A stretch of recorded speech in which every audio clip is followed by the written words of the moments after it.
동원들이야 남아된 게 상월이야 아는 공감 상에게 섬주시와의 잡직도 따드린데 상을 Vinh gửi lời chào tới tất cả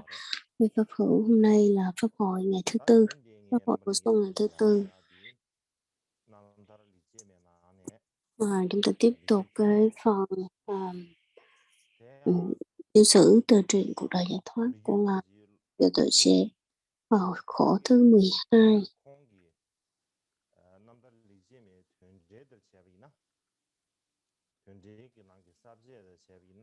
Và trong cái khổ này thì phân chia các cái chuyên mục trước đó thì nó nằm ở trong cái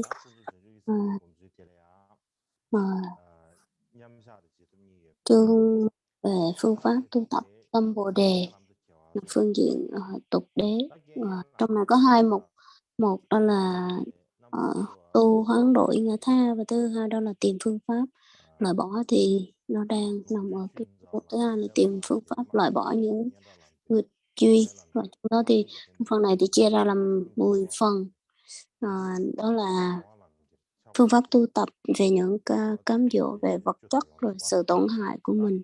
sự khen chê, sự nổi tiếng danh vọng, sự đau khổ, lợi ích chân chính, hành động chân chính, sự được mất, sự sợ hãi, sự tham lam.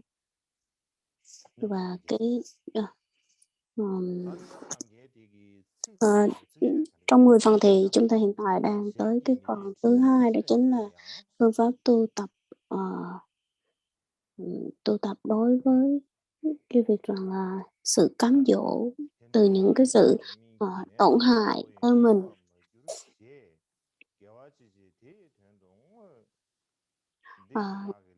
Khi người khác vô lý trả ơn bằng những tổn hại, nguyện cho bản thân mình nhận lấy hết quả xấu, nguyện cho họ không nhận những quả khổ đau, và xin hồi hướng hết công đức ấy đến với họ. Tôi nghĩ đây là một những thiện nghiệp của mình. Thì trong cái bảng những thiện nghiệp có 33 khổ, thì đây là cái khổ thứ 12.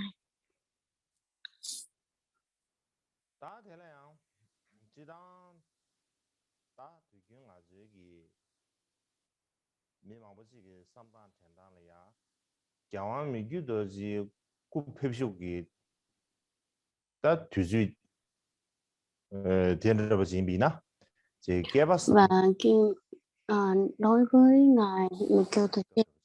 thì đây là một cái thời kỳ rất là tốt đẹp, là thời kỳ rất là hữu duyên đối với ngài. Thì lúc đó không có nhiều cái vấn đề xung đột như bây giờ. Lúc đó thì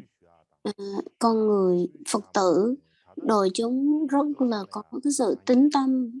sùng kính cực kỳ cao đối với các vị đạo sư, chứ không phải như bây giờ là mình cứ xem như ngang hàng. Như ngày hôm nay là không có, lúc nào cũng lễ lại và cúng dường, lúc nào cũng mặc dù có đi chung với nhau nhưng mà lúc nào cũng nghĩ rằng là cái vị thầy của mình rất là cao quý. Cái vị thầy của mình rất là cao quý. Và nói về cái chuyện trực tiếp về vào cái thời đại của ngài Nikyo Tse thì nó không có nó khác hơn so với bây giờ. Cái thời đó, lúc đó, cái giai đoạn đó mà ngài Nikyo Tse cũng không biết, cho tới khi mà ngài thị tịch cũng không có sự công nhận gọi là rõ ràng về việc ngài có phải là hóa thân của ngài Karmapa, cũng như là ngài có phải là slide xanh của ngài Karmapa được trước hay không. Cái sự xung đột giữa các cái trong cái tông phái Karma cầm sân trong cơn chiêu rất là mạnh, và cái sự cạnh tranh giữa giới quý tộc cũng rất là nhiều. Và lúc đó thì mặc dù là ngài có cái thế lực rất là lớn, nhưng mà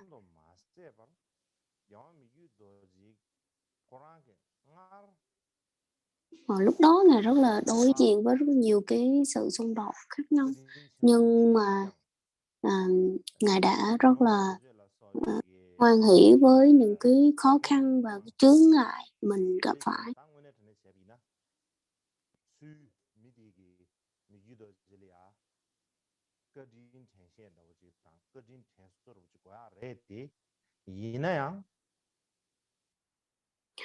Và mặc dù là Ngài bị những cái chướng ngại như vậy, nhưng mà lúc nào cũng tỏ ra một cái thái độ là đây là cái sự được được cái phước lành để mà trả những cái nghiệp của mình, và rất là hoan hỷ và an lạc với những cái chướng ngại mà mình đang có. Mặc dù bên cạnh đó bị rất là nhiều những cái lời vu khống này kia, hoặc là những cái sự thù oán, nhưng mà Ngài không tự khởi lên cái tâm niệm hận thù. Cũng vậy, khi mà những cái người khác họ có ý định họ nói xấu Ngài, hay hoặc là một cái điều gì không tốt đối với Ngài, thì Ngài vẫn không có hận thù với họ. Những cái người đệ tử của Ngài, những cái vị mà đồng tu hoặc là cái tu sĩ trong tu viện, thậm chí những người đó đều có cái ý tưởng không có tốt về Ngài, không có cái tư duy, cái tư tưởng tốt về Ngài. Trong quyển từ truyện của Ngài, là Ngài viết một quyển từ truyện, thì Ngài, đó là những cái lời dạy của Ngài, thì trừ tuyển những lời dạy, thì ở trong này có nói rằng là những cái vị đệ tử của Ngài làm hại tới Ngài cũng có, và những người khác cũng khởi lên cái mấy làm tổn hại đối với Ngài Melchizedek, nhưng mà Ngài không có khởi cái tâm ý là làm tổn hại họ, lúc nào cũng dựa trên những cái lời dạy của Đức Phật, nên đối xử tốt với họ. Và khi mà những cái chướng ngại bên ngoài nó gây ra những tổn hại như vậy, thì Ngài suy nghĩ rằng là tất cả những cái chướng ngại nó tới với mình bây giờ là từ vô thủy. Chúng ta tự mỗi người đã gieo ra rất là nhiều cái ác nghiệp bởi phiền não và vô minh, cho nên là mình đã gieo rất là nhiều đời nhiều kiếp rồi, cho nên cho tới cái đời này mình bị nhận những cái quả báo như thế này. Chứ nếu như mà mình không có những cái sự làm tổn hại như thế này, thì chắc chắn rằng là mình sẽ không bị như thế đâu.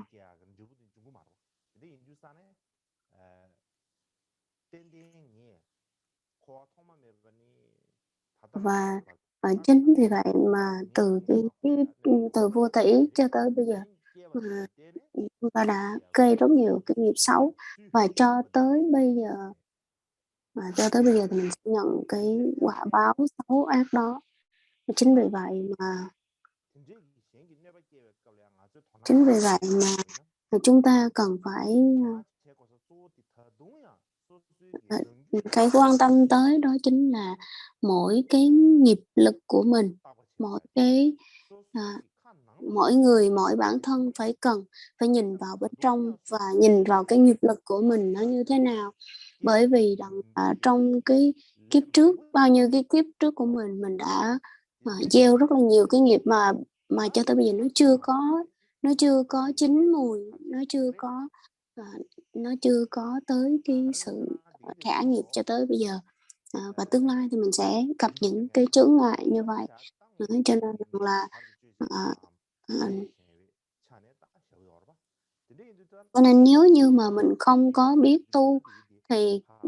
đoạn bỏ đi những cái chướng ngại để mà tạo những cái duyên lành cho cái việc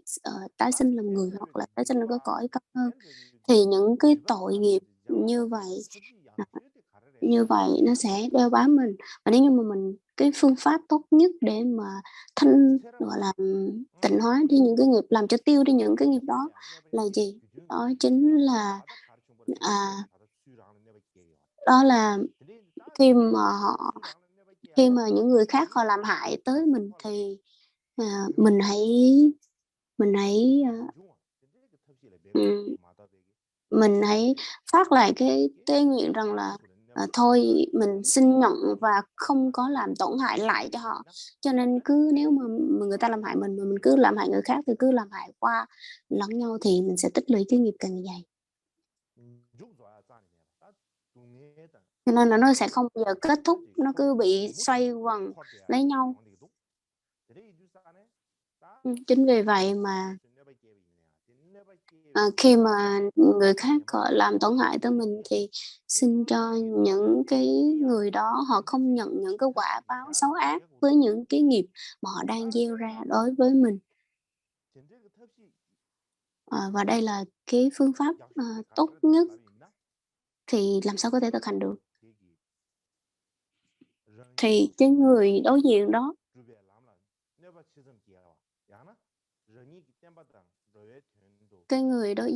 cái đối tượng đó, khi mà nếu như mà họ làm tổn hại tới mình thì mình xin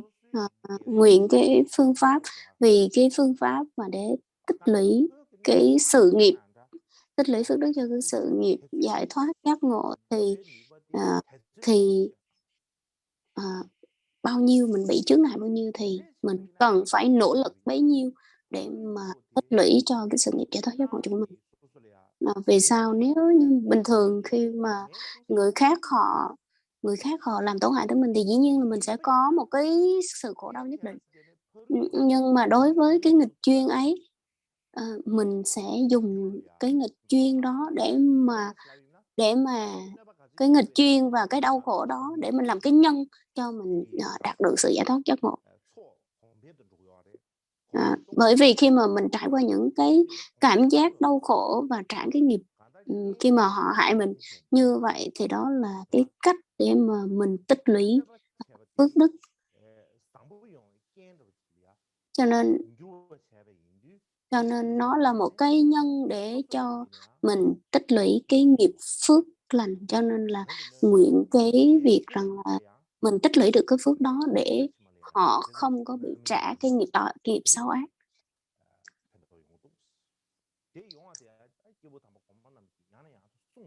Cho nên là các cái vị mà đạo sư chân chính đều phát nguyện như vậy. Và trong kinh Tam Tạng Thánh Điển cũng nói rằng là tất cả các cái vị Bồ Tát mà bị ma chướng, bị ma quân quấy phá thì lúc đó là cả hai đều là có cái cơ hội tích lũy phước đức, bởi vì những cái chướng ngại đó nó là cái cơ sở, nó là cái nhân để mà cho các vị Bồ Tát thành tựu đạo nghiệp. Cho nên rằng là nếu mà mình có thể càng ngày mình có thể trả bớt những cái nghiệp như vậy, giống như các vị Bồ Tát thì là rất là tốt. Và ngài Mikitoche có nói dạy rằng là khi mà trong cái cuộc đời của ngài thì ngài đều lúc nào cũng thực hành nói như vậy, thực hành một cách rốt ráo, và lúc nào cũng nghĩ rằng là mình một cái tính cách, cái cuộc đời của mình nó bắt buộc như vậy, hoặc là từ cái bản tánh của ngài nó đã như vậy, thì nó là vì người khác bắt mình như vậy, hoặc là bản tính của mình như vậy. Thì trong cuộc đời của mỗi người thì có hai cách để mình trở thành người tốt. Một là tự thân mình đã tốt, còn hai là khi mà người khác gọi là ép buộc mình phải trở thành một người tốt. Thì đối với ngài Mikitoche thì ngài là một cái tính của ngài rất là hiền, lương thiện, và lúc nào cũng nghĩ tới người khác. Khi mà người khác làm hại tới ngài thì ngài luôn nghĩ tới rằng là có thể kiếp trước mình đã làm sai trái, hoặc là mình làm tổn hại tới người khác, cho nên là kiếp này mình bị nhận lấy những cái quả báo như thế này. Cho nên là nếu như mà người khác làm hại mình thì hãy trong bình thường trong cuộc sống của mỗi người, khi mà người thân của mình bị đau thì ngài không có mình không có bị mình không có mình có thể xả thân vì cái người thân của mình. Và thậm chí mình nếu như mà đối với ngài Mikitoche thì ai mà làm sai đối với ngài hoặc là vu khống ngài thì ngài đều nghĩ tới cái nghiệp quá khứ của mình, nghĩ rằng là mình đã tạo những cái nghiệp ác như vậy, cho nên bây giờ mình nhận lấy cái quả báo đó, mình trả cái quả báo đó. Và đối với ngài trong cuộc đời ngài thì ai nói gì nói, ngài vẫn không có quan tâm tới cái việc rằng là người khác có vu khống ngài hay không. Lúc nào ngài cũng không bao giờ nghĩ tới cái việc rằng là ôi tôi là làm đúng còn người khác cái làm sai, hoặc là người khác thì không có không có được những cái việc tốt chẳng hạn, hoặc là người khác ngài không bao giờ thể hiện rằng là mình là một người tốt còn những người khác là một người xấu, hoặc là mình luôn là lương thiện, hoặc người khác không có lương thiện thì ngài không bao giờ nói luôn. Lúc nào cũng cầu nguyện rằng là cho tất cả chúng sanh được bình an, và những cái người mà làm tổn hại mình đó thì không có bị trả những cái quả báo xấu ác. Và những cái nghiệp xấu đó, người ta tạo những nghiệp xấu thế thì chắc chắn đó là ác nghiệp, cho nên là chắc chắn người ta sẽ nhận cái nghiệp là cái quả báo đau khổ. Cho nên cái quả báo đau khổ đấy xin hãy đừng có gọi là đừng có đơm hoa kết trái đối với những cái người tạo nghiệp đối với mình, mà hãy chín mùi nơi ngài. Xin nguyện nhận hết những cái sự tổn hại mà người khác làm cho mình, cái quả báo đó.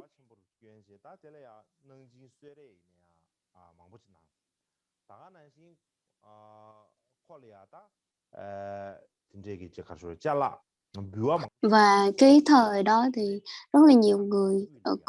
cung kính và gửi cúng dường cho ngài rất là nhiều vật phẩm, và có cái vị cho nên cái vị đó ngài đã gửi tặng cho một cái vị tên là Laje ở cái vùng Usan, nhưng mà cái vị đó không có biết ơn ngài đâu, thay vào đó là làm tổn hại tới ngài và tổn hại tới tu viện. Lúc nào cũng làm những cái điều không có đúng ý, hoặc là làm sai đối với chùa và tu viện. Lúc đó thì cái hệ quả của cái việc này gây ra nó rất là lớn, nhưng mà ngài Mikitoche trước tiên thì ngài thấy cái việc đó, nhưng mà ngài nghĩ rằng là rất là tội nghiệp cho cái ông này, bởi vì rằng là vì cái phiền não nó chi phối cho nên ông ấy mới làm như vậy, và cũng không có cái sự tự do nào nhất định. Cho nên là không có tự do, mà không có tự do thì rất là tội nghiệp để ông bị như vậy. Cho nên là ngài khởi cái lòng yêu thương đối với cái vị đó, chứ không phải là nghĩ rằng là ôi ông này tại sao lại như vậy, tại sao lại làm cái nghiệp ác đối với tăng chúng như vậy, thì ngài không có nghĩ tới, và nghĩ khởi cái tâm yêu thương đối với ông này, chứ không bao giờ nói tới giận cho dù một câu nói.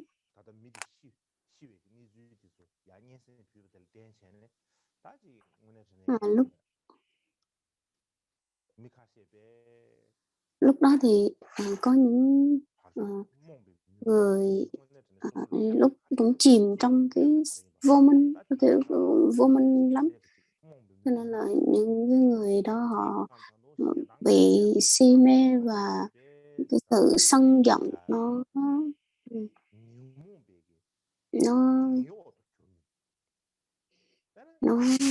chi phối, và nó cuốn bởi cái tham sân si, cho nên là ngày đêm cũng không có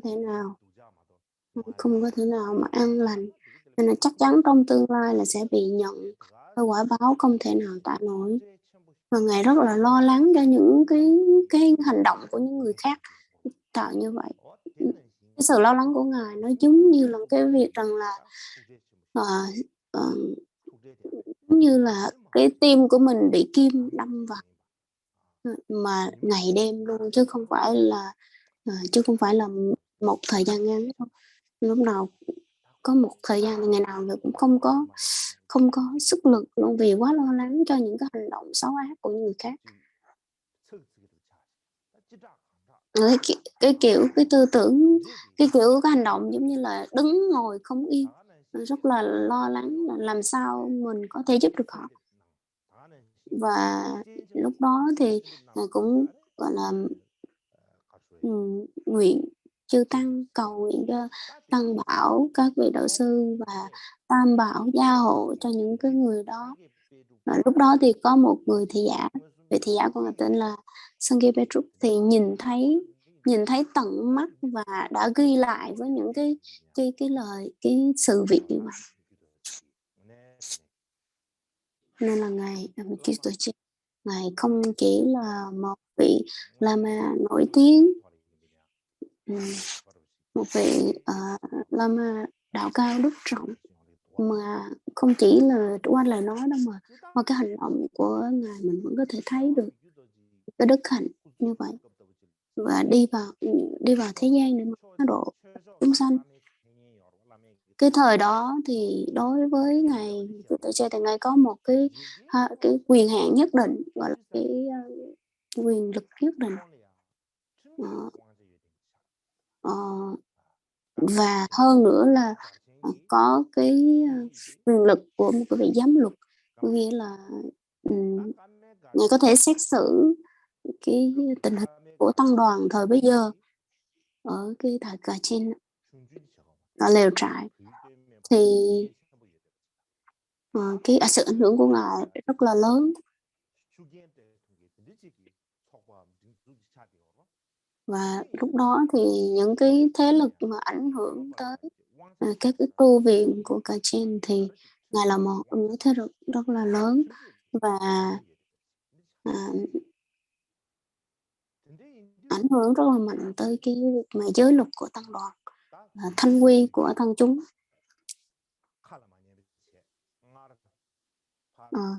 Và không chỉ là có những người thì Ngài đã giúp họ rất nhiều, nhưng mà thay vào đó thì họ trả báo bằng cái việc là không làm công tốt đối với Ngài. Nhưng mà Ngài thì rất là thẳng tính, và nếu như tăng đoàn, tăng chúng có việc nào sai thì Ngài sẽ nói thẳng, không có kiêu ngạo, nhưng mà sẽ nói thẳng, và có thể Ngài có thể đưa ra những cái giới luật trừng phạt tăng chúng như thế nào. Có quyền rất là lớn, nó khác với cái hiện tại. Bây giờ thì các cái vị lợi ma lớn chả có quyền hành trì nhiều đâu, chỉ có là cầu nguyện, hồi hướng và cầu nguyện thôi, chứ không có quyền nhiều như cái thời xưa đâu. Bây giờ tình hình bây giờ rất là khác so với hồi xưa. Cái thời đó thì rằng là phạt tăng chúng như thế nào, phạt người khác như thế nào, thì dường như Ngài có cái quyền lực rất là lớn. Lúc nào cái giới luật của tăng chúng và cái giới luật của cái vùng đó, Ngài có cái năng lực rất là mạnh, và Ngài dường như là có thể ra được bất kỳ một cái quy luật luôn, giới luật hoặc là cái luật pháp như thế nào luôn.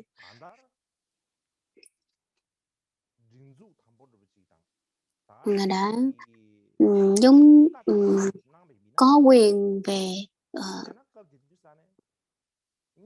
tất cả các cái luật lệ của cái khu đồng điền, hoặc là cái khu mà Cà Chen, các cái lều trại của chư tăng thời bấy giờ. Dân chúng cũng vậy, và thời đó thì rất là nhiều người dân chúng họ đều biết rằng là Ngài có một quyền năng rất lớn, có năng lực rất là lớn, nhưng mà đối với bản thân của Ngài thì Ngài tỏ ra một cái thái độ và thể hiện một con người rất là bình thản, và luôn luôn luôn luôn đối xử tốt với con người, với người khác, và lỡ mà tăng chúng có ai phạm phạm những cái điều giới cấm thì rằng là Ngài không có phạt nặng mà hãy bắt họ sám hối, ừm, trên cái tâm rất là thành tâm với 4 cái năng lực của sám hối để mà cho họ sám hối thôi, chứ không có phạt nặng, cũng không có phải là, dùng cái quyền năng của mình, cái quyền lực của mình để mà phạt, người khác, dường như không có.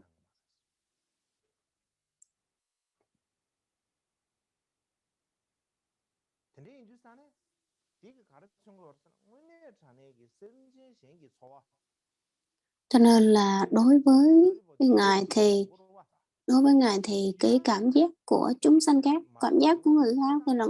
chắc chắn khi mà mình làm một cái điều gì không tốt đối với họ thì chắc chắn họ sẽ không vui. Cho nên chính vì vậy mà Ngài đặt luôn cái địa vị của mình đối với người khác để mà cảm nhận, và vì vậy Ngài không bao giờ, la mắng hoặc là phạt họ nặng họ cái gì hết. Đối với đệ tử Ngài cũng vậy, Ngài là một vị Đà La Ma rất là hiền lành và đức độ, không có luôn luôn, gọi là, giữ cái lập trường, trung lập chứ không có phải là, ờ, đứng bên này hoặc là bên ai hết.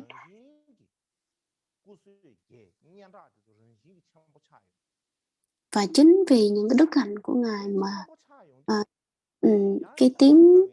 sự đức hạnh của Ngài nó được đồn xa, và, những cái tông phái khác nó tới ảnh hưởng tới, nó ảnh hưởng tới các cái tông phái khác, bởi vì họ nói rằng là họ đánh giá rằng là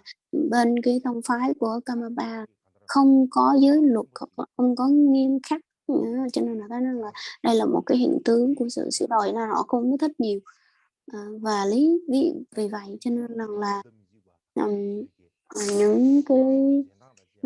những cái, ờ, tông phái khác họ cũng, những cái tông phái khác họ cũng không không thích, không thích, và họ nói cái điều thì họ họ toàn làm ngược lại đối với những gì mà Ngài dạy thôi. Và ngay cả cái người mà đi tới đảnh lễ Ngài, diện kiến Ngài thì cũng cũng không có thì cũng bị người khác ngăn chặn để không có cho người dân chúng đi gặp Ngài đâu. Vì Ngài nói rằng là đây là cái điều không tốt. Trong cái cuộc đời của tôi hiện tại thì cũng đã từng bị như vậy rồi, cho nên tôi rất là thông cảm và tôi sẽ cảm nhận được cái cảm giác nó như thế nào.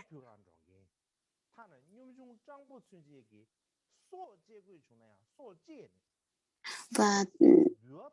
mặc dù bị như vậy nhưng mà Ngài không có tỏ một cái thái độ phân biệt, hoặc là nếu như mà người khác có đối xử xấu và, nói xấu rồi ngăn cản hay làm những điều không tốt đúng Ngài, nhưng mà Ngài không có gây ra cái khó khăn hoặc là trách móc như người khác. Và một ngày nọ khi mà Ngài tới từ Vùng Khăm cho tới Ulsan, lúc đó khoảng 30 tuổi thì Ngài tới cái vùng Ulsan và, đi tới cái vùng Ulsan thì ngay xa xa có cái tượng của Phật Thích Ca Mâu Ni á, tượng Bổn Sư, Chogo, và ở Lhasa. Cho nên Lhasa là một cái thánh địa rất là quan trọng, bởi vì có cái tượng của Ngài Thích Ca Mâu Ni ở chỗ đó, cho nên là đối với người Tây Tạng thì một đời người thì tệ nhất cũng phải một lần trong đời, phải đến Lhasa đảnh lễ thánh địa đấy. Một ngày nọ khi mà Ngài muốn tới đó, nếu cũng không được, nếu ở vì gì họ nghĩ rằng là nếu như mà Ngài mà chưa tuổi xe mà tới đảnh lễ cái tượng thánh địa đó đấy thì, sẽ nó ảnh hưởng tới những cái tông phái khác, nó ảnh hưởng tới cả đất nước Tây Tạng, nó ảnh hưởng tới cái nạn đói, nó ảnh hưởng tới dịch bệnh này kia. Ý nói là những cái hành động đó làm tổn hại tới dân chúng. cho nên rằng là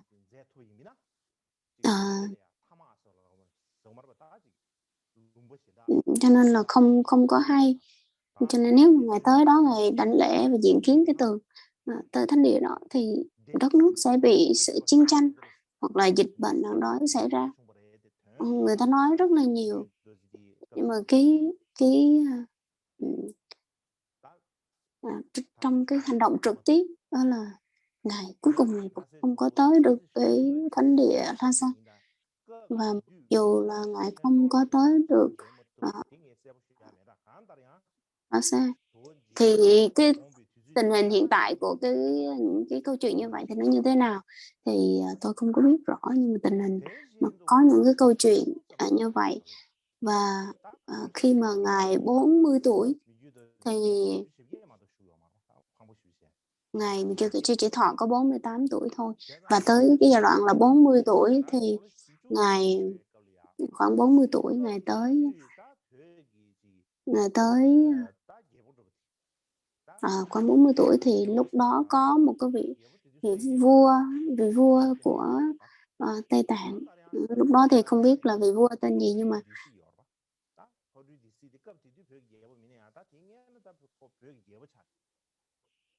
lúc đó thì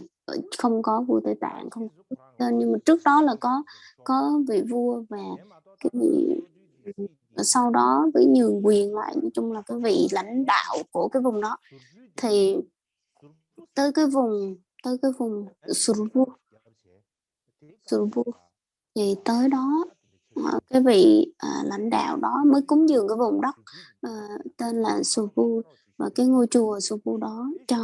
cho ngài Kamaba. Thì ngài mới nói rằng là tôi không có thể nào mà lãnh đạo được, tôi không có nhận được cái vùng đất này, cũng không thể nào lấy được cái ngôi chùa này, cho nên là không có nhận. Nên ngài đã nói rất là từ chối rất là mãnh liệt, lúc đó từ chối rất là nhiều lần. Nhưng mà cái vị lãnh đạo này lúc nào cũng thỉnh ngài tới cái vùng đất và cúng dường cái tu viện cho ngài. Và cái vị lãnh đạo đó dường như là một cái vị tướng tá, thì ông có quyền rất là lớn, và nếu như mà ngài không thể từ chối được, cho nên là ngài cuối cùng là ngài đã tới cái vùng Supu và cái ngôi tu viện Supu. Thì tôi sẽ cho các vị thấy rằng là đây là cái tu viện Supu.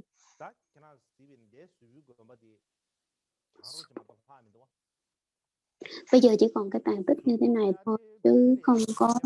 không còn nhiều nữa. Và cái tu viện này vào cái thời của ngài ngài Che Songkhapa thì đây là một trong những cái tu viện rất là lớn và quan trọng khi mà bắt đầu trong cái vùng Lhasa. Thì đây là một trong những cái 6 cái tu viện lớn của cái vùng Lhasa.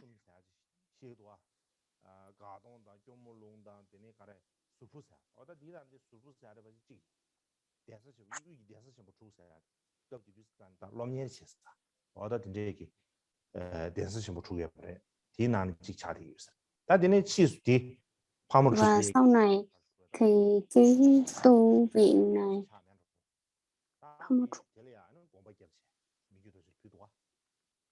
và sau này thì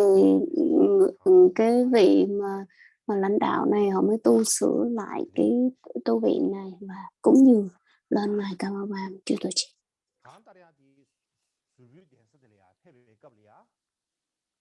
Nói tóm lại thì cái vùng mà Sopo này vào cái thời đó thì cũng có nhiều cái tôn giáo và nhiều cái tông phái khác, nhưng mà lúc đó thì người ta không có thích ngài Kamaba vì chưa thực sự tới đó đâu, bởi vì họ nghĩ rằng là nếu như mà ngài tới đây thì giống như mình mất đất, mình bị chiếm lãnh địa hoặc là cướp chùa này kia, cướp cái tu viện của những cái tôn giáo khác và tông phái khác. Cho nên là họ mới nói rằng là đây là sự hóa thân của ma quân. Cho nên là đừng có cho ngài tới cái lãnh thổ của mình, đừng có tới cái vùng đất của mình. Lúc đó thì người ta dùng những cái vũ khí để chiến tranh đó. những cái nguồn khí đem vũ khí trang bị với cái vũ khí để tới để mà ngăn chặn không cho Ngài đi vào trong cái vùng đất đó.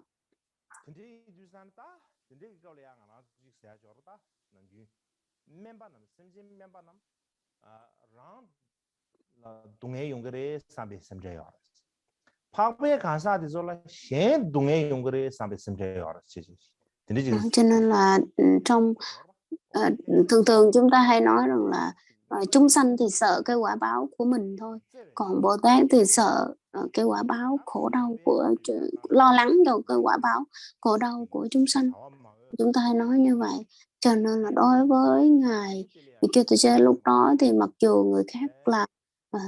xấu ác gọi là hại mình, nhưng mà Ngài vẫn không có ý tâm là thù địch hoặc là tâm oán giận những cái người này.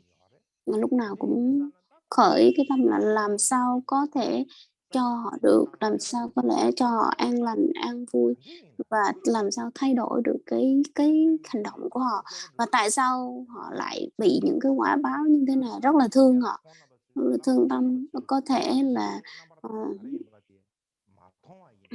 thể là họ không có cơ hội, không có phước để mà nghe được những cái lời dạy của bậc thầy. Nhưng mà mình không thể nào trách với họ, mình không có trách họ. Vì sao? Vì rằng là họ vì rằng là họ không có kiểm soát được bản thân, mà họ bị chi phối bởi phiền não. Và trong cái thời đại suy tàn mạt pháp như thế này thì rằng là ma quân có thể nó có thể ma quỷ ma quân nó có thể làm hại, và nó nhìn coi rằng là ai người có năng lực hơn thì nó sẽ nhập vào những cái người đó, nó làm bạn với mình, nó làm bạn với cái người đó để mà nó phá hủy. Lúc nào nó cũng góp ý kiến hoặc nó phá hủy, nó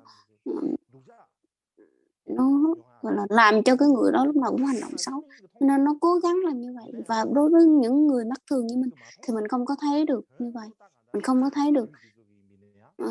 mặc dù mình không thấy, nhưng mà nhìn vào cái hành động trực tiếp đó mình thấy là những cái hành động của ma,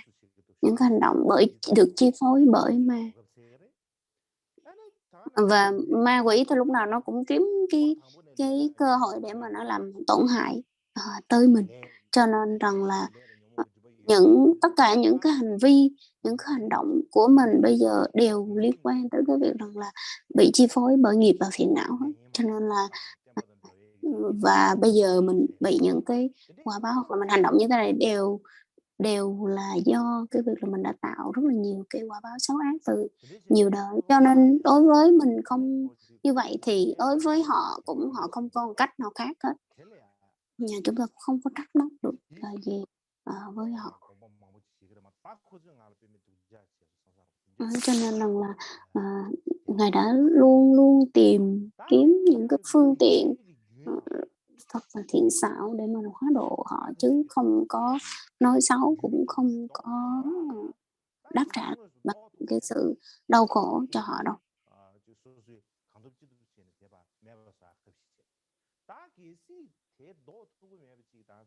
Và nếu như mà Ngài không có giúp được họ, hoặc là không có làm cho những cái sự đau khổ đó không giảm bớt, thì Ngài lúc nào Ngài cũng cố gắng làm lợi ích cho họ, để giúp đỡ cho họ vơi đi bước một chút nào. Hồi trước thì tôi cũng có nói rất là nhiều tới cái cuộc đời của Ngài Amaba Mitsutoshi. Thì lúc đó thì Ngài là một trong những người là không có thích đi tới những cái vùng đông dân hoặc là đông người, hoặc là nơi Phật pháp luôn được trường tồn, thì Ngài không có tới phát triển. Thì Ngài không tới, Ngài lúc tới chỗ mà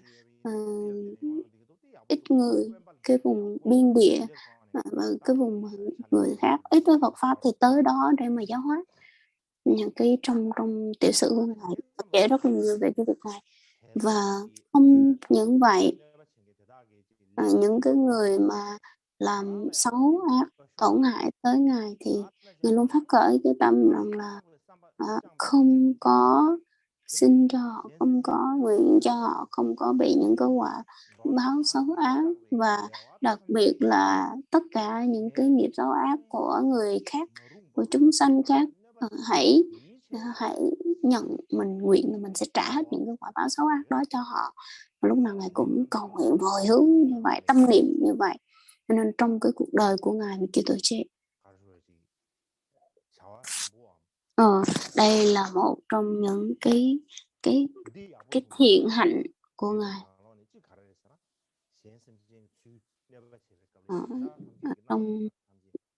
Trong cuộc đời của Ngài thì có những cái đặc điểm rất là đáng quý. Thứ nhất đó chính là tất cả những cái nguyện cho tất cả chúng sanh luôn được bình an, hạnh phúc, và những cái điều xấu ác, những cái quả báo xấu ác của chúng sanh luôn được, mình luôn nguyện được trả những cái nghiệp đó, và nguyện cho những cái an lành của mình luôn được, chúng sanh luôn được thọ nhận. Chúng ta nghĩ với lao. Vâng.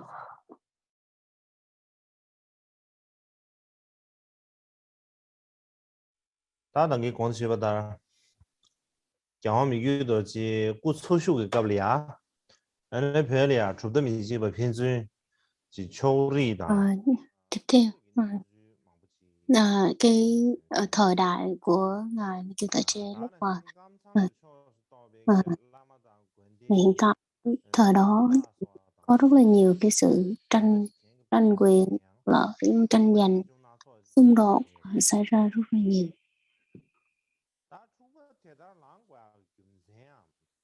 Và những cái hóa thân của Ngài cũng cái sự hỗn tạp, nó không có được rõ ràng. Bình thường thì Ngài Kiều Tại Chế những cái rắc rối đó nó xảy ra vì cái lý do như thế nào thì không có bất kỳ một cái sử sách nào viết lại.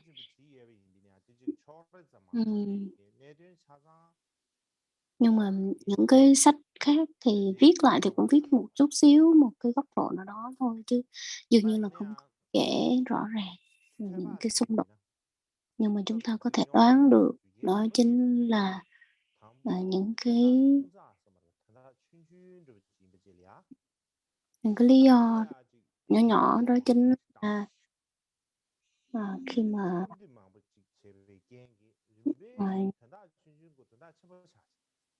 những cái mối liên hệ và những cái vấn đề rất là nhỏ nhặt thì lại gọi là tạo nên chuyện nhỏ mà làm cho nó bự lên, thì tất cả nó có rắc rối để tới những cái lý do như vậy.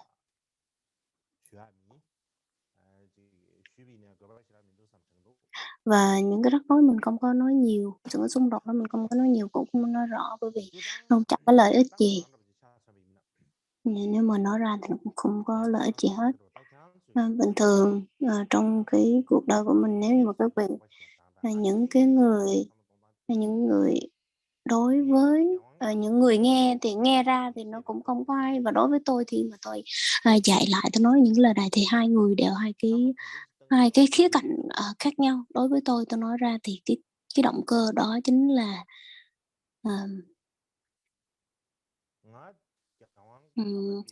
tôi là một trong những vị có được cái tên, được cái danh xưng của Kamaba, cho nên là vì cái lý do đó mà đối với bản thân tôi thì cái dòng Kamaba phải là một trong những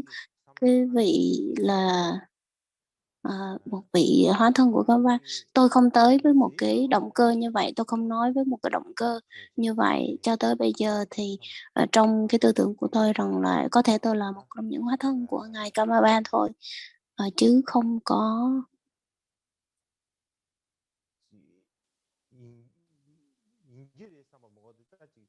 Tôi chỉ nói là có thể thôi, chứ còn mình cũng khởi nghi thì cũng không đúng, mà đó là cái ý của tôi thôi, đó là cái quan điểm cá nhân của tôi thôi. Tôi đối với bản thân tôi có coi khi mà tôi nhìn lại cái cái hành trình của ngài Karmapa, thì tôi thấy rằng là ngài là một trong những cái người rất là uyên thâm và giới đức. Chứ còn đối với bản thân tôi thì tôi thấy mình chưa có đủ cái năng lực như vậy và vẫn còn rất là nhiều phiền não. Cho nên là đây là Karmapa là một là trong những cái vị những cái hóa thân của Phật. Cái đó tôi không khởi cái nghi ngờ về cái hóa thân của Karmapa đâu. Nhưng mà khi mà tôi riêng bản thân tôi, khi mà tôi đọc cái tiểu sử của ngài Karmapa thì tôi nhìn nhận bản thân mình như là một học trò của Karmapa, chứ của ngài Karmapa thôi, chứ không phải là tôi nghĩ rằng là ở đây bởi vì chính bản thân tôi là hóa thân của ngài Karmapa hoặc tái thân của ngài Karmapa, cho nên là vì cái danh lợi hoặc là vì cái động cơ khác, động cơ không có thuần tịnh thì tôi không phải như vậy. Cho nên là cho nên là bây giờ tất cả chúng ta đều là một trong những người mà đi theo hoặc là đệ tử của ngài Karmapa,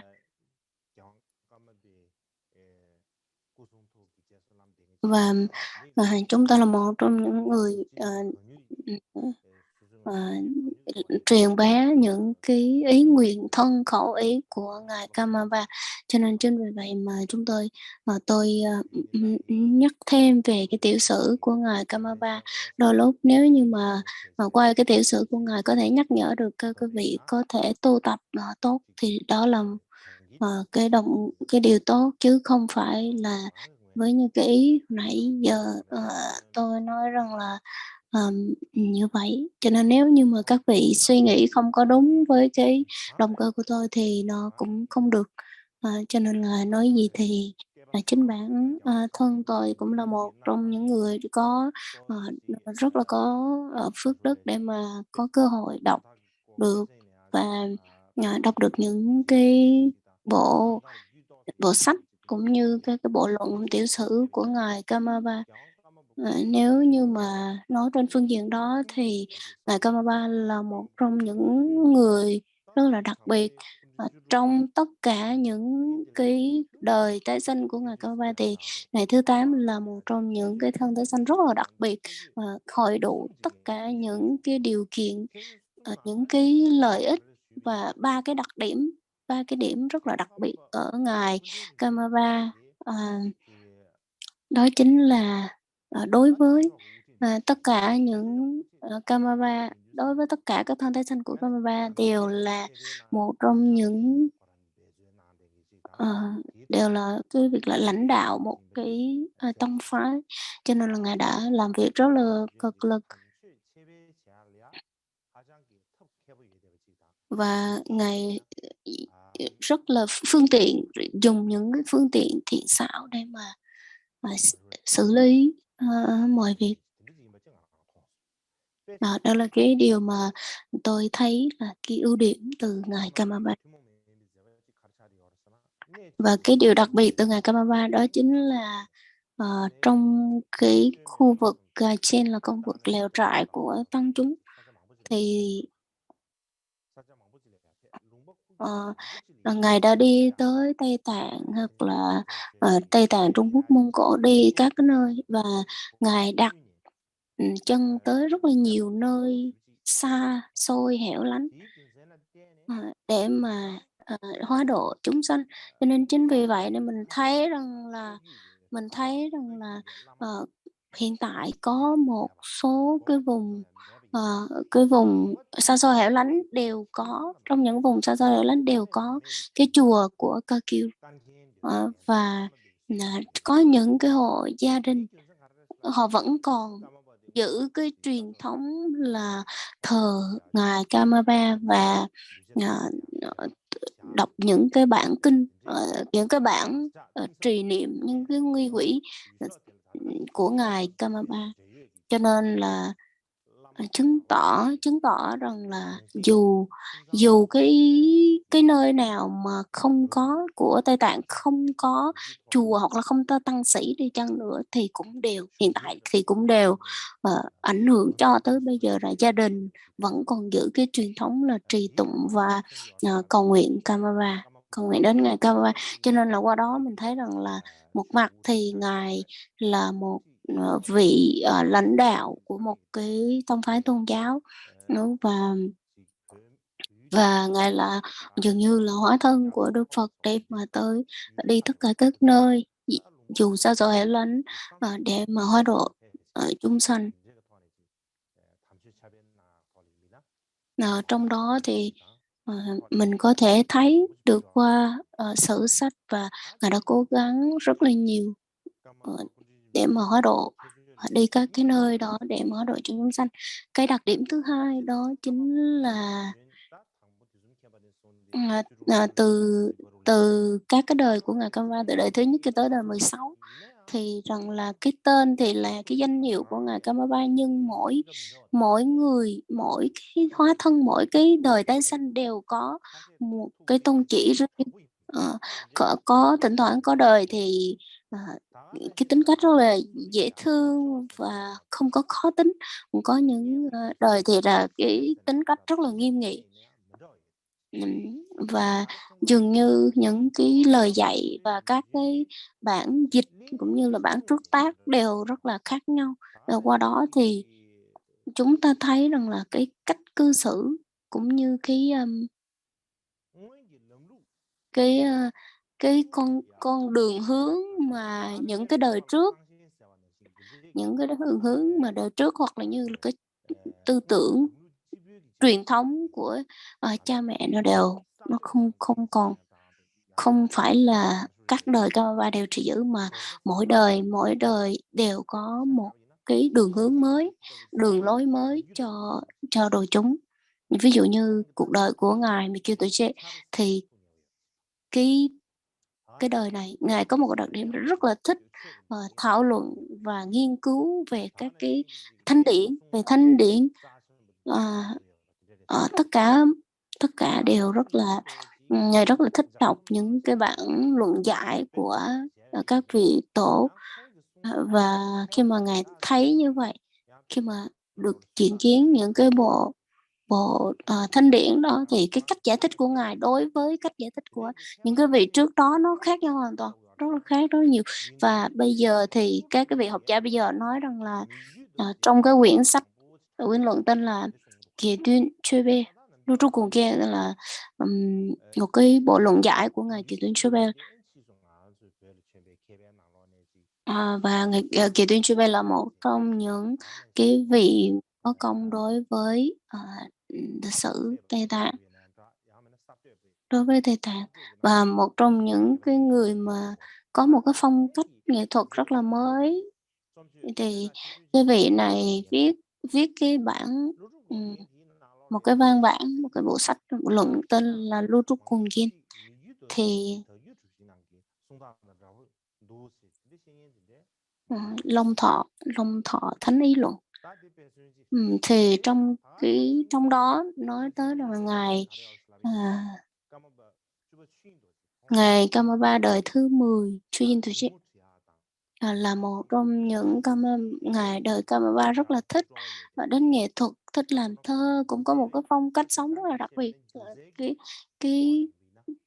tính nghệ thuật trong người của ngài đời thứ 10 rất là đặc biệt. Và đặc biệt là khi mà ngài vẽ, hoặc là vẽ và họa sĩ vẽ những cái bức tranh rất là đặc biệt so với cái hiện tại thời bây giờ. Cho nên là đối với tất cả các cái đời của ngài Kamaba là một trong nó hội tụ đầy đủ hết tất cả các cái mặt, nó không nghiêng về một cái lĩnh vực nào, mà nó bao hàm vào một cái tầm nhìn rất là rộng toàn bộ luôn. Cho nên qua đó thì mình thấy rằng là các cái đời của ngài Kamaba là một trong những cái người yên tâm, không chỉ về nghệ thuật, không chỉ về về Phật giáo mà còn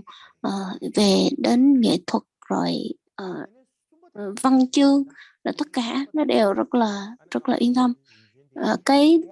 điều đặc biệt thứ ba đó chính là ngài tất cả các cái đời của Kamala không có thích quyền lực, không có thích cái sự quyền lực. Là cái quyền lực đó là gì? Cái mà tôi muốn nói đây là gì? Đó chính là cái quyền lực về chính trị. Ngài hoàn toàn không có thích. Đặc biệt là dường như là các cái các cái đời của Kamala trước là dường như không có thích cái việc rằng là quản lý và quyền lực của trong tu viện Subu.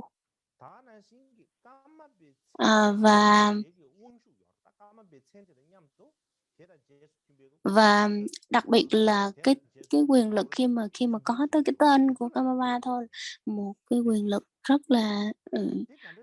là mạnh, nhưng mà liên quan tới địa vị của Kamala, nhưng mà ngài không có quân thích đâu. Đặc biệt là khi mà làm sao mình biết được đó là trong cái tiểu sử của ngài Kamala đời thứ 8 và thứ 9 nó đã nói rất là rõ. Trong đó là trong đó đã nói rằng là ngài sẽ không có làm chủ hoặc là trụ trì hoặc là quản lý bất kỳ một cái tu viện nào của Kamaba, mà sẽ đi tới cái nơi xa xôi hẻo lánh, vùng biên địa để mà hóa độ chúng sanh. Cho nên là thời đó thì rất là nhiều người cúng dường dâng lễ vật tới ngài, nhưng mà ngài đều không có nhận. Qua đó ta thấy rằng là tất cả những cái đời của ngài Kamaba đều rất là có những cái quyền lực nhất định, nhưng mà ngài dường như không có quan tâm tới địa vị danh vọng, không chỉ trên chính trị mà ngay cả chùa chiền hay là trụ trì này kia ngài cũng đều không có thích.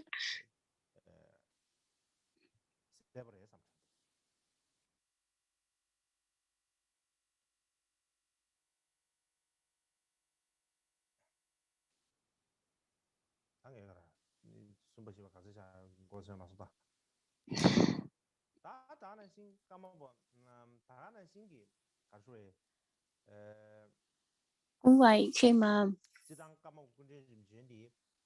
bình thường các cái đời của các hóa thân của ngài Kamaba đều đó là một cái lợi thế tự nhiên, đó chính là ngài là một trong những vị tái sanh của dòng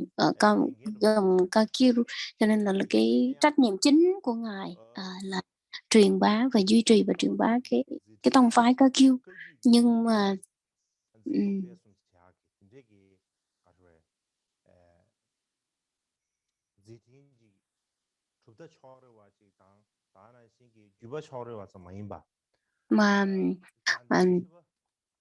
ở trong mà ngài còn ảnh hưởng tới tất cả các cái tông phái khác. Ngài Kandenchipa Rinche Hose đời lần thứ 14 giống như là pháp giống như là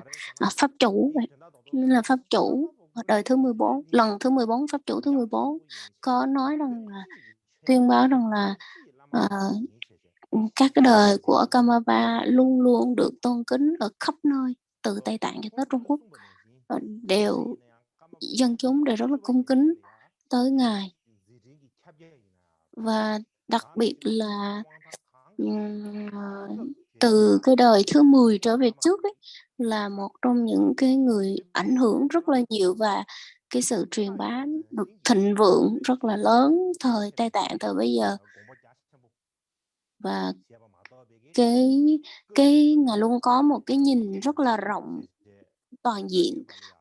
nhìn chung đối với Phật giáo Tây Tạng, chứ không chỉ một cái tông phái của mình, hoặc là chỉ bám chấp vào cái tông phái của mình rồi bác bỏ những tông phái khác, hoặc là không thích, là cái điều không có. Và không bao giờ phân biệt các cái tôn giáo tông phái với nhau, và lúc nào cũng có cái tâm rộng lớn để mà nhìn chung làm sao cho nó có phát triển lớn, và đều chấp nhận. Và đó thì Ngài luôn luôn có một cái nhìn tốt đối với cái đạo Bổn, đạo Bon và à, không có cái việc rằng là phân biệt hay phân chia giữa các cái trường phái với nhau. Cho nên là đối với chính bản thân tôi thì tôi không có nói nhiều, nhưng mà nó có một cái lý do, đó chính là ngài Kamapa Thusum Khenpa, ngài đời thứ nhất,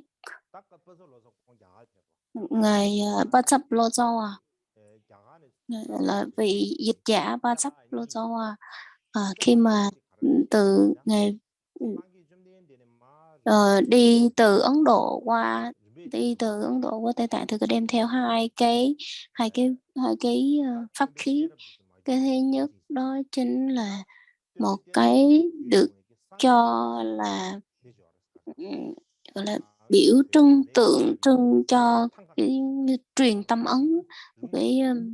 pháp khí, thì trong đó là một cái thân ca ờ, và được được lưu truyền từ cái thời của Đức Phật cho tới cái đời của ngài Long Thọ, vân vân. Nên ý nói là cái vật này được lưu truyền rất là tôn quý, giống như là pháp khí, và rất là cái vật này rất là quý. Cái thứ hai đó chính là từ cái thời của ngài từ cái thời của ngài Nagarjuna được lưu truyền một cái chiếc ngài Long Thọ lưu truyền một cái chiếc cái ốc pháp là chiếc tù và đó,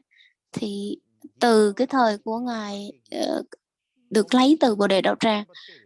Và khi mà ngài đem tới và cúng dường gửi cho ngài Kamapa Thusum Khenpa, với nói rằng là đây là tôi dường như tôi truyền tâm ấn và pháp khí cho cái vị Kamapa Thusum Khenpa này, như nên truyền trao tất cả giáo lý của Đức Phật cho ông, và ông phải có trách nhiệm truyền bá và giữ gìn giáo pháp của Đức Phật. Dường như ấy nói là phải cho ngài Thusum Khenpa phải phát nguyện và giữ gìn. Và cái thứ hai đó chính cũng vậy, khi ngài Kamapa đời thứ hai Kama Bakshi cũng hay nói rằng là cái như những cái ý nguyện của ngài rằng trong tuổi trẻ như là nó ngài rằng trong tuổi trẻ là một trong những cái tên của ngài rằng trong tuổi trẻ là một trong những cái tên của ngài, tên khác của ngài Kamapa. Để nói rằng là cái điều Phật pháp luôn được truyền bá và luôn được soi sáng giống như mặt trời chiếu khắp mà trên bầu trời, chiếu khắp thế gian, và luôn luôn luôn luôn đem giáo pháp chiếu sáng với cái ánh từ bi đó, nó chiếu sáng giống như là cái ánh sáng của mặt trăng tròn, nó chiếu hết tất cả muôn phương, chỗ nào có hư không thì mặt trăng có thể chiếu được thì chiếu, và trên với cái tâm từ bi đó, giống như cái ánh sáng của mặt trăng, nó tới tất cả các nơi tất cả các nơi trên thế gian.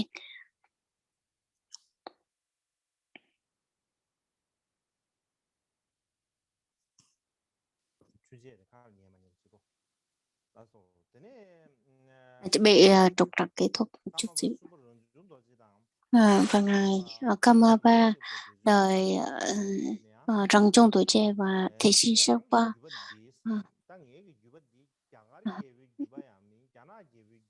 mà nói rằng là ở cái sự truyền thừa của Kamapa không phải là dòng truyền thừa của Trung Quốc, cũng không phải truyền thừa từ Tây Tạng, mà đây là cái sự truyền thừa những lời dạy của Đức Phật mà thôi. cũng không nói rằng là đây là cái dòng truyền thừa của Thạc Vô Cơ Kiêu, cũng không nói như vậy. Thì bình thường đây là một cái được nhìn nhận như là cái dòng truyền thừa của Thạc Vô Cơ Kiêu, nhưng mà ngài đã nói rằng là đây là cái dòng truyền thừa giáo pháp của Đức Phật thôi, chứ không phải là một cái khác ngoài cái dòng truyền thừa của những giáo lý của Đức Phật. Cũng vậy, khi mà đời ngày thứ bảy, ngày thứ bảy Chúa Trắc Kiệt đã nói rằng là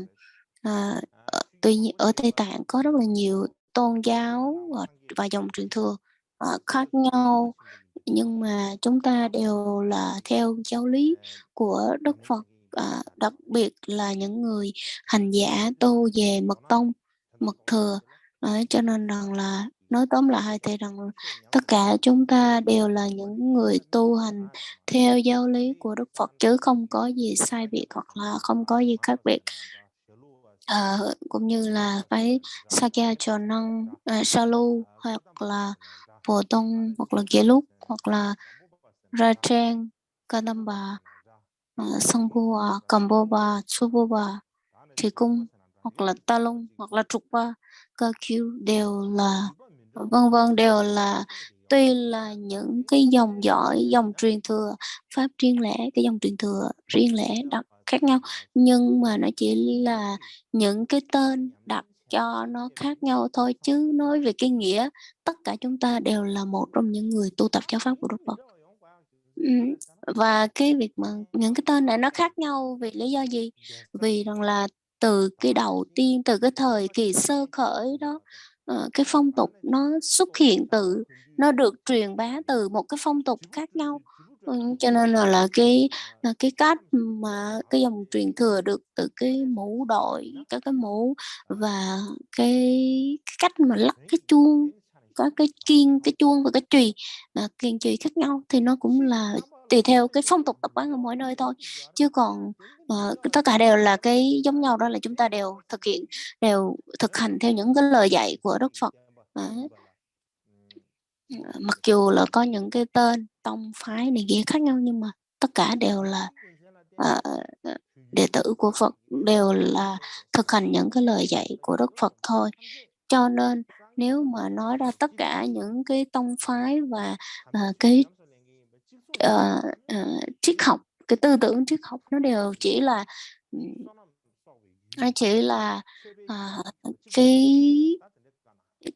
cái nơi khác nhau để mà mình, cái nơi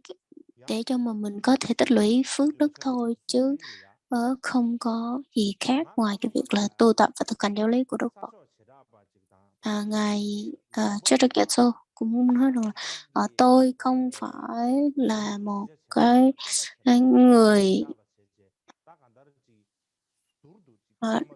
tôi không phải là một trong những người mà dòng truyền thừa chỉ duy nhất cho Kamapa, hoặc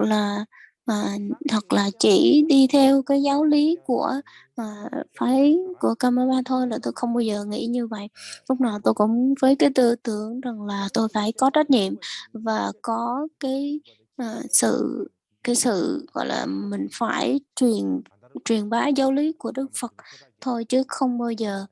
nghĩ tới cái việc là nghĩ tới cá nhân. Đó là cái tư tưởng của ngài Kamapa thứ bảy Chudakyoto, và ngài có trong cái tiểu sử của ngài đó có nói rất rõ về những cái vấn đề như thế này. Và ngài cũng nói rằng là nếu như mà mình phân biệt những cái lời dạy của Đức Phật thì đây đều không có đúng. Trong cái quyển là tiểu sử, những lời dạy thì để nhắc nói là rõ, cho nên nếu các vị có thời gian, tăng chúng có thời gian thì có thể phải đọc và tham khảo thêm những cái lý do ngài đưa ra rất là thuyết phục về cái việc rằng là đừng có phân biệt, và phải có cái tư tưởng rằng là đây là mình là những cái người tu tập giáo lý chung của Đức Phật và phải có trách nhiệm truyền bá giáo lý của Đức Phật. Nhưng mà ở đây thì mình không có nói nhiều. Mà nói tóm lại thì chúng ta là một trong những cái người thông thường chúng ta hay chúng ta ở trong một cái ngôi chùa của một cái tôn giáo nào đó, tông phái nào đó, và cái tư tưởng mình nhìn nó bị ảnh hưởng rất là nhiều bởi cái tư tưởng của cái tông phái và cái dòng truyền thừa đó. Cho nên mình cũng hay chỉ nghĩ tới là đây là cái chùa của mình, cái tư tưởng cái chùa của mình, cái giáo lý của mình, rồi cái tu viện của mình chỉ nghĩ đó thôi, chứ mình không có nghĩ rộng ra. Nếu như mà theo cái việc rằng là làm sao để truyền bá được giáo lý của Đức Phật, thì mình chỉ đây là cái cách để mà hiểu, để mà phát triển giáo lý của Đức Phật, của cái tu viện của mình, của cái tông phái của mình thôi, chứ còn nó không có phát triển rộng ra giáo lý của Đức Phật. Cũng vậy, khi mà đây là chùa của mình, đây là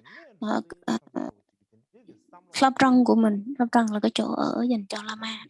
gọi là Lap Răng. Và đây là cái chỗ của mình, mới cứ chấp vào đó thôi. Nếu mình không bao giờ mình nghĩ rằng mình cần phải thay đổi một cái điều gì hết. Cho nên là chúng ta cần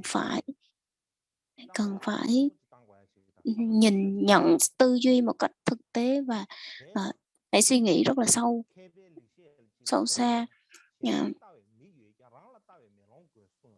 Ở trong các vị trưởng thượng hay nói rằng là để nhìn người khác thì mình phải cần có con mắt, và để nhìn chính bản thân mình phải có cái gương. Cho nên rằng là nhìn người khác thì mình phải cần cái gương, còn nhìn bản thân mình phải có nhìn người khác thì phải có con mắt, và nhìn bản thân mình phải có cái gương mới thấy được. Cho nên đối với cái vấn đề của người khác, nếu mà mình muốn nhìn thì bắt buộc mình phải cần có hai con mắt, và nếu mình nhìn được thì phải làm sao mới có tin được. Có nghĩa rằng là mình phải nhìn những cái người mà đang ở trong cái chùa đó, họ sẽ chấp như thế nào, rơi vào cái việc rằng là đây là tu viện của tôi, chùa của tôi, nhà của tôi này kia, thì mình nhìn vào. Nếu mà mình nhìn vào họ không, thì mình sẽ không thấy được cái thực tế hiện trạng đó đâu. Mình phải nhìn ra bên ngoài và nhìn vào cái bản thân mình, là cái tình hình hiện tại của mình nó rơi vào như thế, nó đang xảy ra những cái điều gì.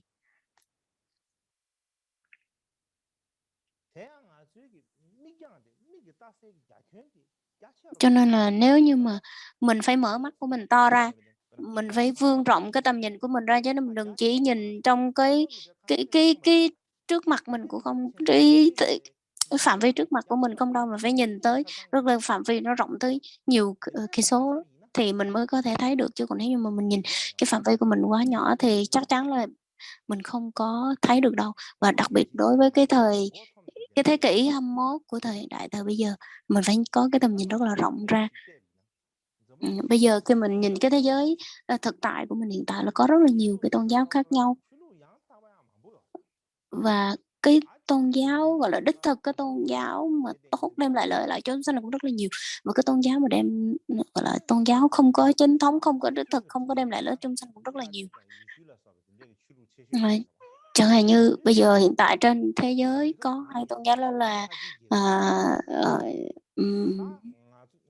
Thiên Chúa giáo và Hồi giáo rất là mạnh. Cho nên là và cái số lượng mà những người mà theo Phật giáo, và cái số lượng mà đây là cái tôn giáo mà đây cái tôn giáo của tôi là một quốc giáo của một đất nước nào đó, thì cái số lượng đó tính trên đầu ngón tay thôi chứ không có nhiều.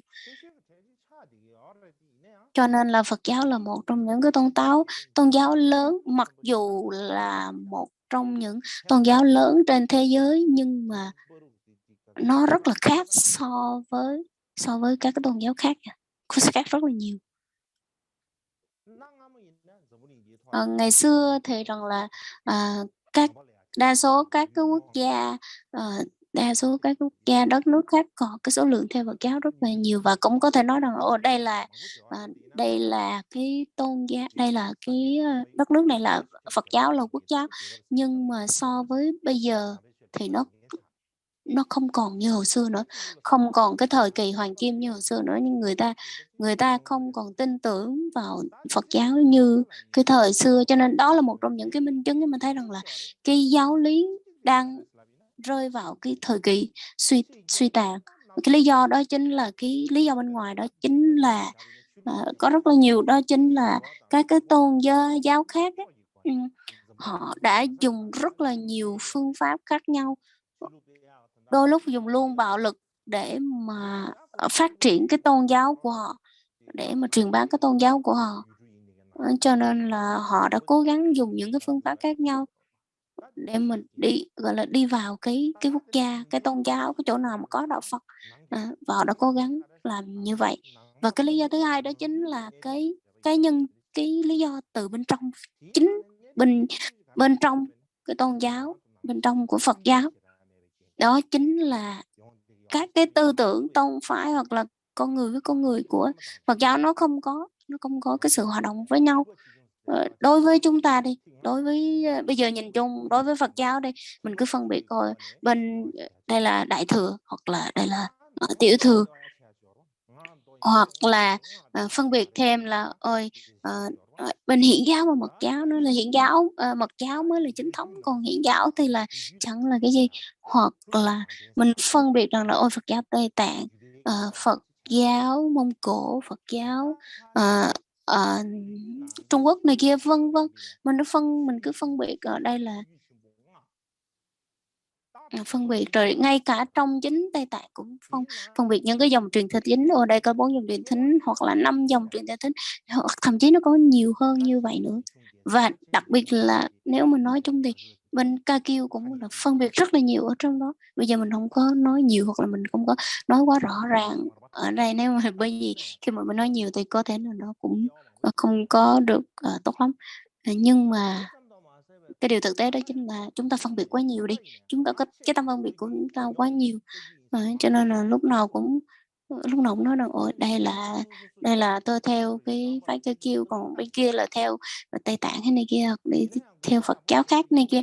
thì chúng ta phân biệt quá nhiều, cho nên là cái sự mà phân chia phe phái nó rất là phức tạp.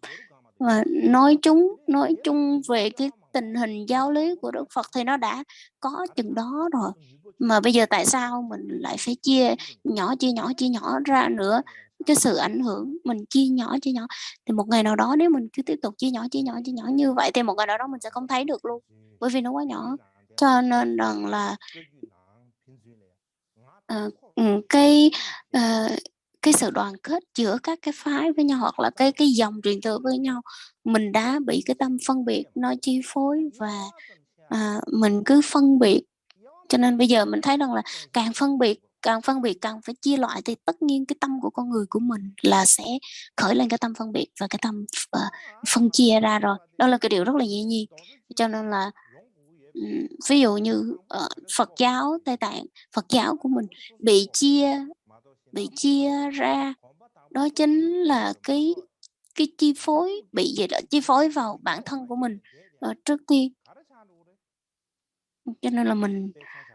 nếu như mà mình chỉ phân chia quá, ví dụ như một cái trái cây,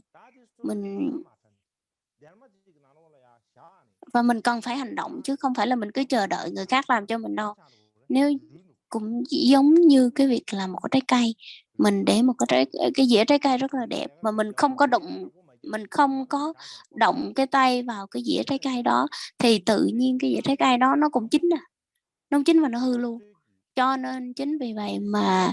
chúng ta phải cần có cái sự chuyển mình, cái sự thay đổi, cũng như là ở đây là cái chùa của mình, hoặc mình tư duy, mình suy nghĩ về cái chùa của mình cần phải có cái sự hòa đồng với nhau, cái yêu thương hòa đồng lẫn nhau. Chúng ta là một trong những người theo đạo Phật, theo Phật giáo, và cần có cái sự truyền thừa và yêu thương lẫn nhau trên cái tư tưởng như thế nào, trên cái tư tưởng rằng là chúng ta nghĩ rằng là nếu như một cái chỗ đó suy tàn suy giảm thì tất cả đều là suy tàn suy giảm, hoặc là một người phát triển thì bên kia sẽ phát triển. đó là dựa theo cái đó mà Phật giáo mới tồn tại. Ví dụ ở Mỹ là một trong những cái đất nước rất là hùng mạnh, và cái sức mạnh của họ rất là mạnh, cho nên là nó ảnh hưởng tới cái tư tưởng, nó ảnh hưởng toàn bộ cả cái công dân Mỹ luôn, cho nên tất cả mọi người Mỹ đều có thể ngẩng đầu lên và tự tin và nói đâu tôi là một người Mỹ. Vì sao? Vì rằng là trong cuộc đời của họ, đó là một cái đó là một cái sự cái niềm tự hào của họ. Cho nên nếu như mà mình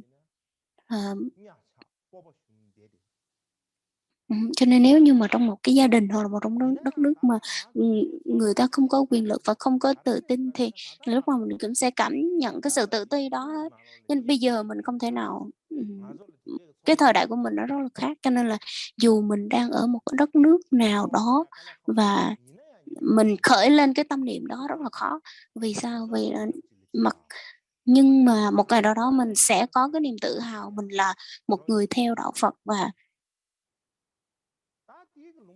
khi mà mình tới một đất nước phương Tây nào đó, hoặc là đi tới một cái vùng đất nào đó chưa được truyền bá về Phật pháp, thì bản thân của mình là một người theo đạo Phật, và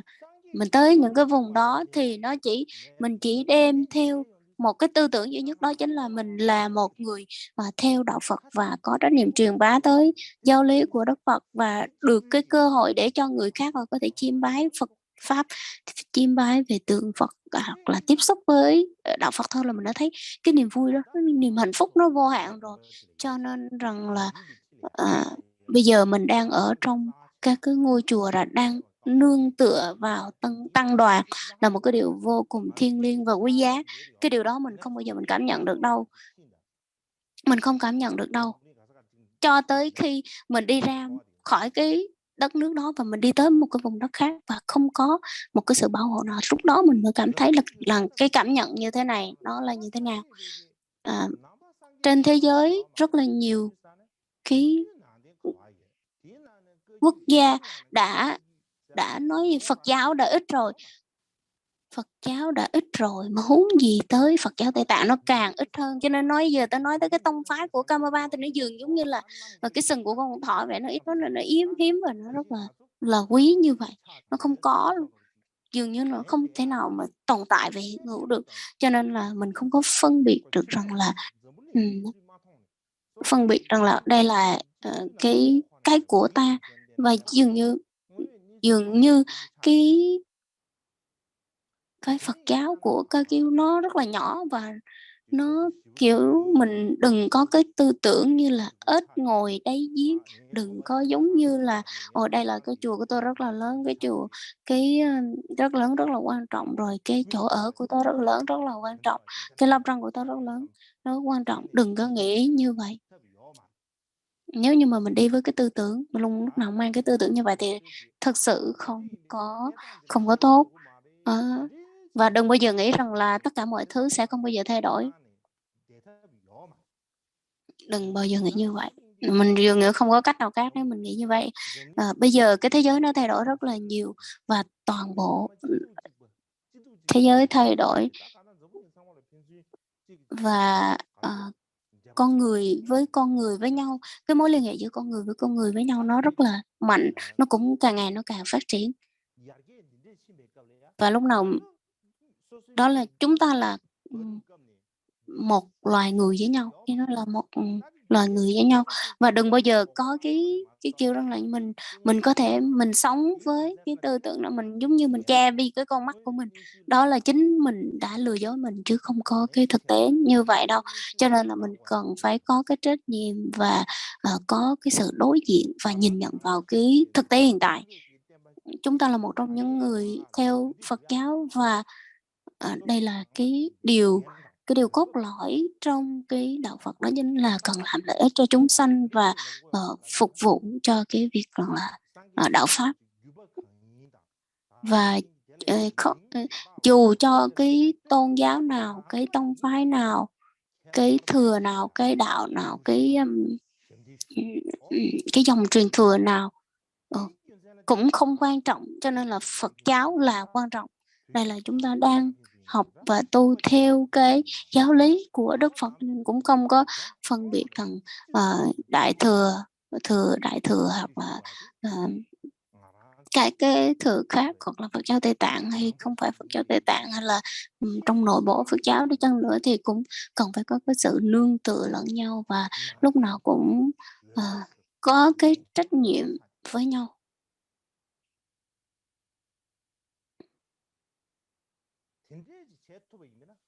Nếu mà chúng ta làm được như vậy thì rằng là một mặt thì chúng ta là một con người Phật tử, là đúng nghĩa với người con Phật, nói nghĩa với cái người theo đạo Phật. Cái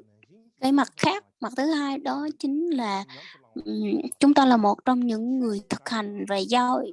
giáo pháp và thực hành những lời dạy của Đức Phật. Lúc nào cũng dạy rằng là tất cả chúng sanh đều bình đẳng, không có phân biệt, không có sự sai khác. Nhưng mà lúc nào mình cũng cứ phân biệt chúng sanh, rồi phân biệt người này người kia. Mình không có cái tâm bình đẳng. Mình không có tâm bình đẳng đối với người này người kia, mình không có cái tâm bình đẳng, thì làm sao đối với tất cả chúng sanh mình có được cái tâm bình đẳng được?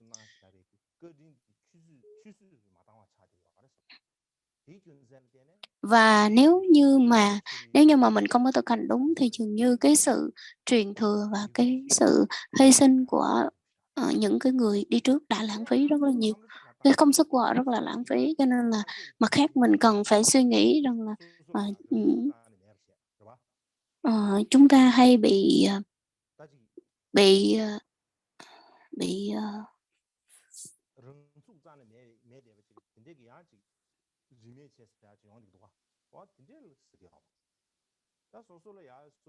chúng ta bị đi lùi lại với cái thực tế mà không có cái năng lực nhìn vào cái cục diện.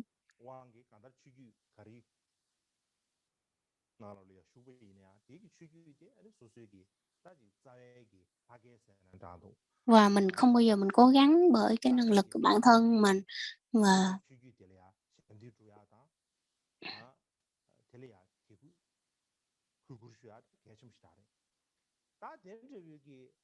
cho nên nếu như mà nói về cái việc rằng là mình còn phải truyền bá giáo lý, hoặc là mình làm cái gì thì bắt buộc mình phải có cái tư tưởng và truyền bá của dòng truyền thừa mình thì mình mới có thể phát triển được giáo lý của Đức Phật. Cho nên mình có cái tư tưởng là trì giữ và truyền thừa cái dòng truyền thừa của mình, nhưng mà không có được phân biệt đối với những cái tôn giáo khác, mà hãy yêu thương hòa đồng với nhau. Đó là cái giáo lý chung của nền của đạo Phật. Dù trong cái những đừng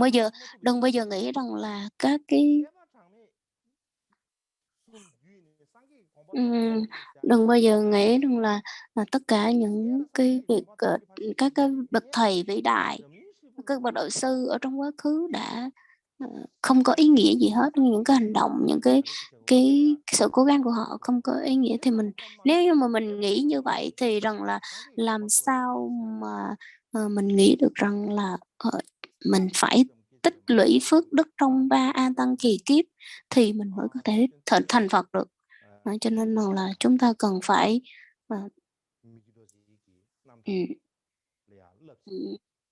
chúng ta học được rất là nhiều qua cái tấm gương tiểu sử và tự truyện của Ngài, tự truyện giải thoát của Ngài Kamava Michio Tuệ. Qua đó mình thấy được rằng là